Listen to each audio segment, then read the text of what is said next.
Gaji fantastis debt kolektor Semarang 30 juta rupiah per bulan, belum upah per mobil. Ditreskrimum atau Direktorat Reserse Kriminal Umum Polda Jawa Tengah menangkap 8 debt kolektor dari 2 kasus penarikan paksa kendaraan di kota Semarang. Kini polisi juga masih memburu 8 tersangka lainnya yang kini masih buron. Dalam kasus ini terungkap, para DC ini ternyata memiliki gaji tinggi setiap bulannya. Mereka memiliki gaji setara manajer perusahaan BUMN. Bahkan setiap melakukan penarikan mereka diupah dari 15 juta rupiah hingga 50 juta rupiah per unit mobil. Besar kecilnya upah berdasarkan jenis mobil, makin mewah makin mahal.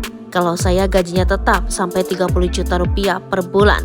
Gaji segitu untuk saya sendiri, kata tersangka berinisial TBG, warga Bekasi saat konferensi pers di Mapolda Jateng. TBG dalam kasus ini berperan sebagai pimpinan kelompok kecil dari perusahaan penagihan PT Raja Wali Dana Perkasa. Pimpinan tersangka AM yang kini masih buron.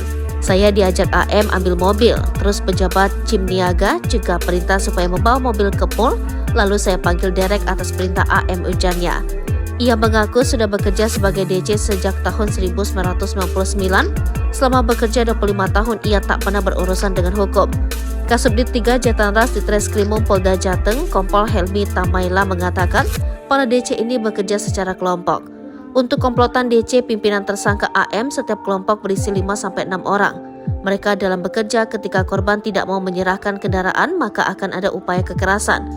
Di Reskrimum Polda Jateng, Kombes Pol Johansson Ronald Simamora mengatakan, 8 DC yang ditangkap berasal dari 2 kasus meliputi kasus di halaman parkir Cim Niaga di Jalan Pemuda Kota Semarang pada Jumat 6 Oktober 2023. Kasus lainnya terjadi di halaman House of Niti Kedung Mundu, Tembalang pada Kamis 2 November 2023. Ia menuturkan para DC tersebut melanggar hukum karena ketika kreditur macet maka pihak leasing tidak berhak melakukan penarikan.